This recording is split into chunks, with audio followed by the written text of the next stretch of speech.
Welcome to this webinar on referencing and writing a bibliography. So, who is this video for and what's it for? This video is great for understanding citing and referencing, knowing how to use referencing in a research project, knowing about issues with referencing like plagiarism, and knowing how to write a bibliography for your research project. We'll cover the following things during this video. What are citing and referencing? Why is referencing important? How to use referencing in your research project and examples. What is plagiarism and how to avoid it? What is a bibliography? And how to use a bibliography in your research project. As an introduction, here is an extract of some text. What are the clues here that you can spot? Academic writing is non-fiction. It is clear, concise, focused, structured, and backed up by evidence. Its purpose is to aid a reader's understanding about a topic. Well, you can tell that this is an academic piece of writing through various clues in this picture. To start with, there are formal notations at the top of this article, 24, Body and Society. These show the journal title of where the article appears and its volume number. What is really important here, however, are the names and dates which are circled. Bud 2007, Newshall, and then below Bud 1994. Why are the names and dates included like this? Why would someone writing an academic article include these within the text? Well, using the names and dates here is an example of citing a source you have used. You do this within the body of text itself. The process overall is called referencing, which you may have heard about before. Referencing is about acknowledging the source of information you are using in your writing. In this article, the writer is showing where the ideas came from, the name of the person and the date that they are published. When you are doing an essay, report, or written dissertation for a research-based project, something like the extended project qualification, for example, your piece of work will be academic, and you will be required to do referencing and cite your sources of information. Referencing and citing will be a really important part of your research project. So, a bit more on what citing and referencing are. Citing is like quoting someone, whether it's from a source which has been published, like a book, journal, or online, or whether it is an unpublished or informal source. Even if you don't use their exact words, you are still quoting their idea, so it has to be referenced to show that it isn't originally your idea.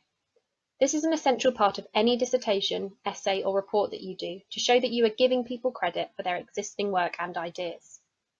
Referencing is the process of giving someone else credit for their work. It involves the practice of creating the list of sources you have cited in your work. This is different from a bibliography. A bibliography is a list of sources and references. We will show you examples of this later. Why is referencing so important? There are several reasons why referencing is so important. Here are a few of them. You need to show which ideas are yours and which are not. In other words, you acknowledge the work of others whilst making it clear what are your own thoughts. If they are the thoughts of others, it shows where you got these from. Referencing helps create a sort of map of the knowledge that exists out there on your topic. It shows a collection of ideas from different places. To show how you informed your ideas, arguments, counter-arguments, and criticisms. You will create arguments and counter-arguments, and the basis of these may be things that you have read. So you need to reference things. Likewise, you may be directly criticising or analysing these ideas, opinions, and views of others, so you need to acknowledge these too. Referencing makes it easier for other people to understand your work. This is because it provides a foundation or sort of grounding to your work. It shows the roots of your ideas and ideas on your topic. This means the reader will be given the context to what you are writing about. Lastly, we do referencing to show that you aren't claiming credit for someone else's work, otherwise known as plagiarism.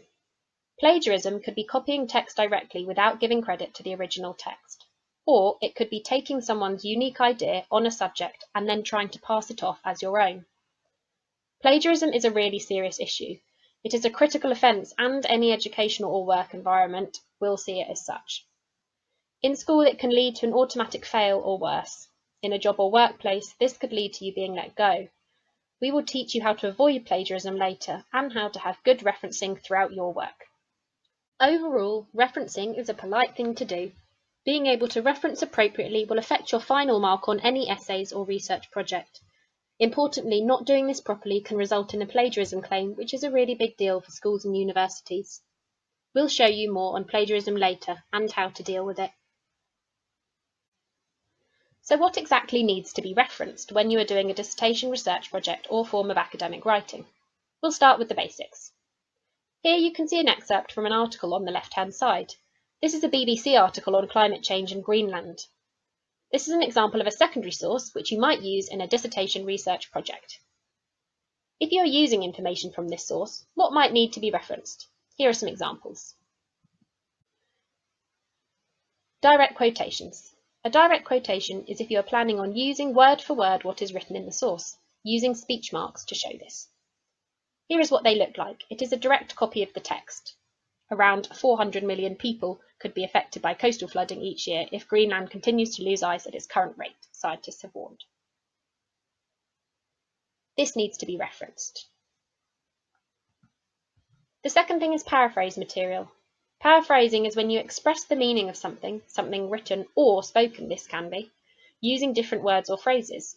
In this example, I'm making the same point and using the same information, but I'm just using different words. This also must be referenced. Even though you are using different wording or phrasing, you still need to credit the person who had a point of view to start with. Lastly, statistics. Any form of statistic that you use needs to be referenced, whether it is part of a direct quotation or not. For any data you are using, you must show where this comes from, unless, for example, you did your own survey of, e.g., 10 people, 5 of which had a certain point that you were trying to represent. Saying that 50% of people you interviewed had a specific point wouldn't need to be referenced here. Here we go into a bit more detail about what referencing looks like practically when you write it, the difference between an in-text citation and a bibliography. Up top you can see an in-text citation. This is showing that wherever you use an idea, quote, or statistic inside the main body of your dissertation writing, you need to cite the author and the date. In other words, giving credit to the author that made the point and also the date that they wrote the source. So here, this point was originally made by Khaled and Ross in 2016. You make reference to the author and the date of publication within the body of text itself. Seeing as you have used Khaled and Ross 2016 and their source, you will also need to record the full details of the source somewhere in your dissertation. This source will also have to be reflected in full in your bibliography, which is a full list of sources at the end. We will show you an example of what a bibliography looks like later, but in the meantime, here is how the reference to your source would appear differently in your bibliography. This is a full description of the source, the name, date, source title, and who published it, and where. In this case, it's Berkeley and the New Riders Press. Types of citation and referencing systems.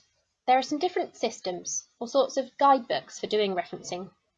These systems dictate different types of citation styles, which all have different names. The three most popular are called Harvard, APA, and Chicago. These three systems basically denote the exact format that your in-text citation and bibliography referencing might take. The differences between the three are minor. No one of these systems is right to use. The most important thing is that you choose one system, for example Harvard, although it doesn't really matter which, and use this consistently and appropriately throughout your dissertation. However you choose to do in-text citations and however you are referencing sources in your bibliography, these should be the same throughout your work, not a mix of systems.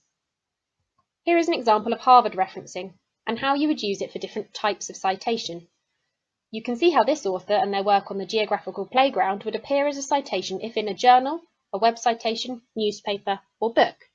They're all slightly different. If you use the Chicago referencing system, this in particular enables you to use footnotes or endnotes. We will learn about these next.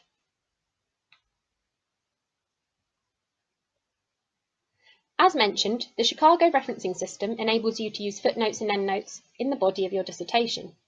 Footnotes are found at the bottom of a page, i.e. in the footer, and endnotes are located at the end of your dissertation, or sometimes at the end of a chapter or section. Here is an example of a fictional piece of writing about law, law-breaking, and morality. As you can see, there are two red numbers embedded in the text, a little 1 and 2. At the bottom of the text, you can see sources which are cited in full. You'll notice that the ordering, or the name, date, title, and publication, is different to the previous slide. This is a different system. Overall, this is an example of using footnotes. You denote in the text where you are citing or using material from someone else, and then at the bottom of the page, show your reader where the idea or quote came from. Again, if you use this method, the important thing is to use footnotes consistently throughout your dissertation. Remember not to mix citation styles. Now we'll talk about keeping track of your references. Often, you may be reading multiple different sources over several days or weeks during your research project. You'll want to keep track of your sources, their exact reference and where you found them. Importantly, you should do this as you go. In other words, every time you read a source that is useful for your project, you should make a record of this. This will save you time later and will also be helpful for building out your bibliography. It also means that you can easily go back to sources at any time you need them. Places to keep track of references and sources include a simple Google spreadsheet or Word document, or programs like EndNote, Mendeley and Zotero. Most of these are free tools that help you keep track and also help you store references in the right format. It's worth looking these up online to see which ones might work best for you. You can also use free citation generators like mybib.com and Google Scholar. These will automatically generate the reference for you in the citation style or system that you want, for example, Harvard, APA or Chicago, as discussed earlier. Here, you can see circled in red the name of an article on Google Scholar. Next to it, you can click a button to automatically generate the reference for this, so that you can cite it. Here, you see Harvard, Chicago, APA and other citation styles listed that we discussed earlier, so you can choose which one to go with. Other tools include Google Explore for Google Docs. This is available in Docs, Sheets and Slides. As well as using this to cite sources, this tool suggests topics, images and files from your Google Drive relevant to what you're composing to give you ideas. Here we'll go into some more detail about plagiarism and what it is. Plagiarism is a term that you've probably heard and used in the past, and it is a very important concept in academic writing. Plagiarism is defined as presenting someone else's work as your own. Plagiarism may not be intentional. This is a key point. In any circumstance, however, you need to acknowledge the source of any material that you use. The impact of plagiarism, as mentioned, can be quite severe. In addition to the impact on any qualification you're working towards, like the extended project qualification, most institutions and other qualifications do have a zero-tolerance policy for plagiarism. It can seriously affect your grade, or worse, mean that a project ends up failing, sometimes without a chance to resubmit your work. Plagiarism also has serious implications in the workplace. Examples of plagiarism include cutting and pasting directly from other sources, quoting other sources directly without speech marks or a citation, using different words or summarizing, known as paraphrasing, without a citation, using tables, images or graphs without citation, and using work that you have developed with other people. Your work should be your own individual work. Our tip here would be, if you have any doubt over whether you should or shouldn't cite something, it's just better to do so. You don't need to be referencing every single sentence, but you should attribute the main key points and any direct quotes. Universities, teachers and qualification bodies use advanced technology to check for plagiarism before reading your paper, including comparing it to other students' papers in case it was not written by you. Here we'll show you an example of some original sources and some students' own work using these sources. For example, in the grey box at the top, you can see an original source. This is a piece of text about conservation of mammals written by Golk et al. You can see the full reference underneath. Here, et al. Is simply a way of noting that Golk worked with multiple other authors. If there were more than 2 authors of a paper journal, you can shorten it by having the name of the lead author followed by et al.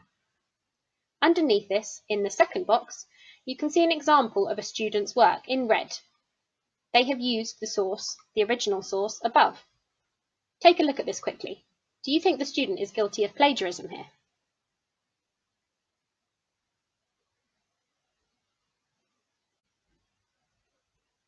The answer is yes. Even though the student has used different words, what is known as paraphrasing, to talk about the same points, they still need to include an in-text citation and reference in their bibliography at the end of the dissertation. This is because the student has just reworded the points that the author made and used the same ideas, so the student must give the author credit for these. Here is another example of where a student has used a graph. Here it's a figure from the World Health Organization about inequity in infant mortality rates. They didn't create this graph themselves. but they have put it in their dissertation. Here you can see the reference that they have used at the bottom of the screen. Do you think that this is plagiarism? No, this isn't plagiarism. This is because the student has included a reference for where the graph came from, in this case the World Health Organization, including the source online and where they got it from. The graph has also been correctly labelled as a figure to have the correct original title. This means that it isn't plagiarism. So what are our tips on preventing plagiarism? Plagiarism might seem like a bit of a tricky thing to navigate and could be a new concept. Here are some practical tips for helping avoid it when you're doing your research project. The first is be organised. Make a note of all the sources you come across from the very beginning of your research. You can use the tracking tips and reference storage tools we mentioned earlier in this video. The second is always record the full details of the source so that you don't have to go back and search for them. This will prevent you from incorrectly referencing, which counts as plagiarism too. Think carefully about how you are making your notes when you are recording information. This will prevent you incorrectly quoting someone too, or prevent you from attributing your source incorrectly. Use quotes to indicate that text has been taken from another paper. Then, record sources consistently. Decide early which referencing system you plan to use, for example, Harvard, APA, or Chicago. Lastly, use plagiarism checkers. There are a number of free plagiarism checkers online which you can use. It is worth searching for these. What is a bibliography? As mentioned, it's a full list of references which summarises all of your wider reading around your topic and research question.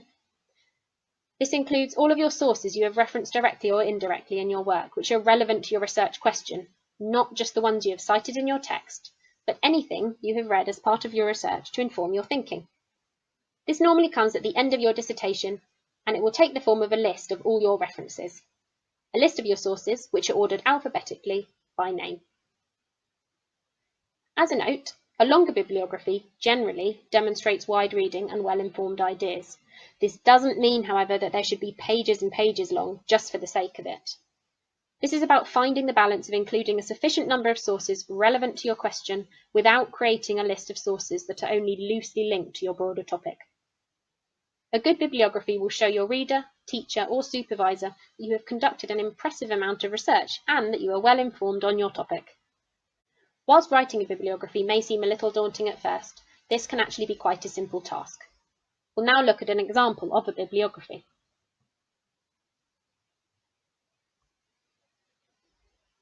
Here is an example excerpt from a fictional bibliography. This is not the entire bibliography in your dissertation. You might be expected to have read more sources than this. In your bibliography, you would include the range of different sources that you have used, which are likely to be secondary sources. As you can see, this could include books, journals, websites, newspapers, and reports, amongst others. As mentioned, the important thing is consistency with how sources are referenced in your bibliography. This includes being consistent with punctuation and grammar, the likes of full stops and commas, as highlighted in red.